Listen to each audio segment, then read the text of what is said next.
Good morning.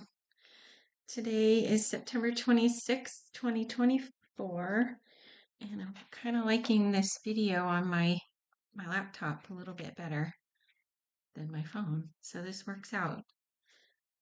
All right. We're starting out with a commentary preaching of Haggai and Zechariah. From this point on, finishing the temple ought to be easy, but the cessation of official opposition does not eliminate all the problems besetting the project.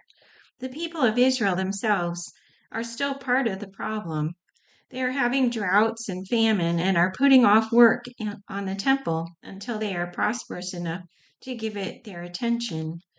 The two men who come to the rescue of the temple project are Haggai and Zechariah, both prophets of God. Little is known about Haggai, but it is surmised that he is one of the exiles who remembers the former temple before its destruction. If so, he is probably at least 75 years old. His very young associate, Zechariah, was evidently born in Babylonia into the priestly family of Iddo, his grandfather. It was Haggai and Zechariah, of course, who had initiated the renewal of the work which led to Tattenai's letter and Darius' decree. Now, over a 4-month period, they will continue to encourage the construction effort. Through Haggai, God tells the people why they have been facing such economic problems.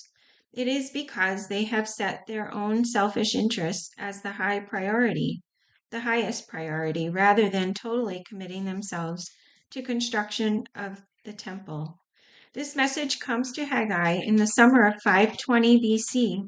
It is addressed to Zerubbabel, who has become governor, and Joshua, the high priest, but it is meant for all the people. Haggai 1, verse 1, around 520 BC. In the 2nd year of King Darius, on the 1st day of the 6th month, the word of the Lord came through the prophet Haggai to Zerubbabel, son of Shealtiel, governor of Judah, and to Joshua, son of Jehozadak, the high priest. This is what the Lord Almighty says. These people say, the time has not yet come for the Lord's house to be built. Then the word of the Lord came through the prophet Haggai. Is it a time for you yourselves to be living in your paneled houses while this house remains a ruin? Now this is what the Lord Almighty says. Give careful thought to your ways. You have planted much, but have harvested little. You eat, but never have enough. You drink, but never have your fill.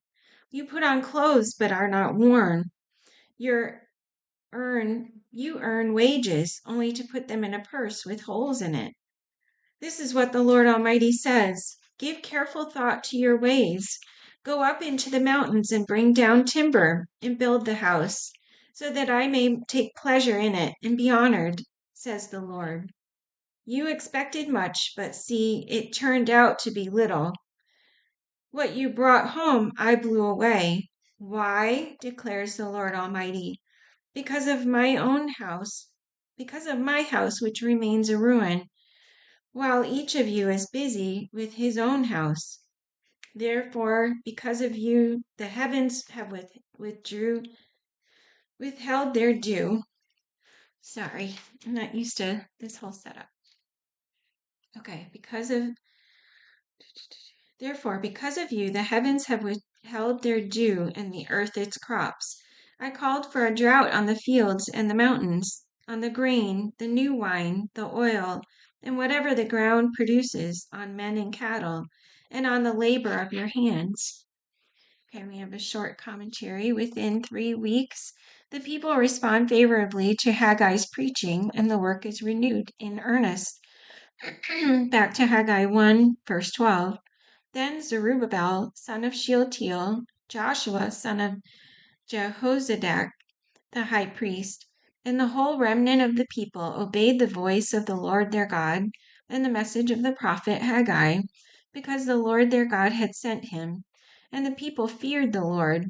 Then Haggai, the Lord's messenger, gave the message of the Lord to the people.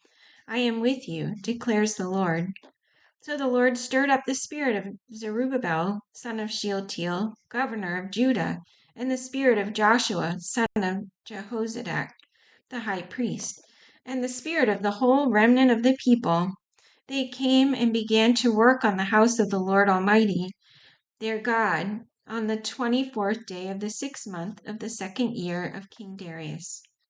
More commentary. A month later, God asked Haggai to address the concern of the older exiles who had wept when the temple foundation was laid. Remembering the beauty of the great temple of Solomon, they know that its replacement will be smaller and less ornate. God's words of comfort are perhaps messianic in nature. He promises that even though the architectural appointments will not compare with those of Solomon's temple, God will one day fill this new temple with an even greater glory. Perhaps the message alludes symbolically to another temple, or possibly to the fact that the Messiah will personally walk through the very building they are now erecting. Haggai 2, verse 1.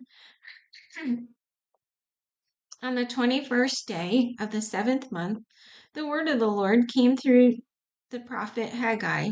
Speak to Zerubbabel, son of Shealtiel, governor of Judah, to Joshua, son of Jehozadak, the high priest, and to the remnant of the people. Ask them, who of you is left who saw this house in its former glory? How does it look to you now? Does it not seem to you like nothing? But now be strong, O Zerubbabel, declares the Lord. Be strong, O Joshua, son of Jehozadak, the high priest. Be strong, all you people of the land, declares the Lord, and work, for I am with you, declares the Lord Almighty. This is what I covenanted with you when you came out of Egypt, and my spirit remains among you. Do not fear. This is what the Lord Almighty says. In a little while I will once more shake the heavens and the earth, the sea and the dry land. I will shake all nations, and the desired of all nations will come, and I will fill this house with glory, says the Lord Almighty. The silver is mine, and the gold is mine, declares the Lord Almighty. The glory of this present house will be greater than the glory of the former house, says the Lord Almighty. And in this place I will grant peace, declares the Lord Almighty. Commentary. In the next month, Zechariah is given a brief message for the people to remind them how their forefathers had fallen time and again into sinful practices. Now that the work on the temple is underway, there can be no turning back, except a turning back to God. Zechariah 1, verse 1, around 520 BC. In the 8th month of the 2nd year of Darius, the word of the Lord came to the prophet Zechariah, son of Berechiah, the son of Iddo. The Lord was very angry with your forefathers. Therefore tell the people, this is what the Lord Almighty says. Return to me, declares the Lord Almighty, and I will return to you, says the Lord Almighty. Do not be like your forefathers, to whom the earlier prophets proclaimed. This is what the Lord Almighty says. Turn from your evil ways and your evil practices. But they would not listen or pay attention to me, declares the Lord. Where are your forefathers now? And the prophets, do they live forever? But did not my words and my decrees, which I commanded my servants and the prophets, overtake your forefathers? When they repented and said, the Lord Almighty has done to us what our ways and practices deserve, just as he determined to do.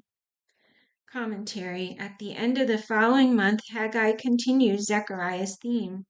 Haggai contends that the temple workers cannot claim to be righteous simply because they are working on the house of the Lord.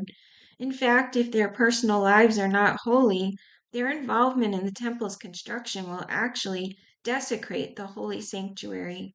Haggai brings his lessons in the form of two hypothetical questions to the priests. Haggai 2, verse 10, 520 BC. On the 24th day of the 9th month, in the 2nd year of Darius, the word of the Lord came to prophet Haggai. This is what the Lord Almighty says. Ask the priests what the law says. If a person carries consecrated meat in the fold of his garment, and that fold touches some bread or stew, some wine, oil, or other food, does it become consecrated? The priests answered, No. Then Haggai said, If a person defiled by contact with a dead body touches one of these things, does it become defiled? Yes, the priest replied, it becomes defiled. Then Haggai said, So it is with this people and this nation in my sight, declares the Lord. Whatever they do and whatever they offer there is defiled. Now give careful thought to this from this day on. Consider how things were before one stone was laid on another in the Lord's temple. When anyone came to a heap of 20 measures, there were only 10. When anyone went to a wine vat to draw 50 measures, there were only 20. I struck all the work of your hands with blight, mildew, and hail, yet you did not turn to me, declares the Lord. From this day on, from this 24th day of the 9th month, give careful thought to the day when the foundation of the Lord's temple was laid. Give careful thought. Is there yet any seed left in the barn? Until now, the vine and the fig tree, the pomegranate and the olive tree have not borne fruit. From this day on, I will bless you. Later in the same day, this is commentary, God brings a special message, ostensibly for Zerubbabel the governor. However, there is reason to believe that Zerubbabel himself is not being referred to in the prophetic wording, but rather another leader of God's people, the coming Messiah. Haggai 2:20, 520 BC. The word of the Lord came to Haggai a second time on the 24th day of the month. Tell Zerubbabel, governor of Judah, that I will shake the heavens and the earth. I will overturn royal thrones and shatter the power of the foreign kingdoms. I will overthrow chariots and their drivers. Horses and their riders will fall, each by the sword of his brother. On that day, declares the Lord Almighty, I will take you, my servant Zerubbabel, son of Shealtiel, declares the Lord, and I will make you like my signet ring, for I have chosen you, declares the Lord Almighty. Commentary: the work on the temple now fully underway, Haggai slips from further notice in the historical record. Brief as his recorded ministry may have been, it has filled a most significant need in the restoration of the nation and its religious life. All right, that's it for today. Have a great day. See you tomorrow.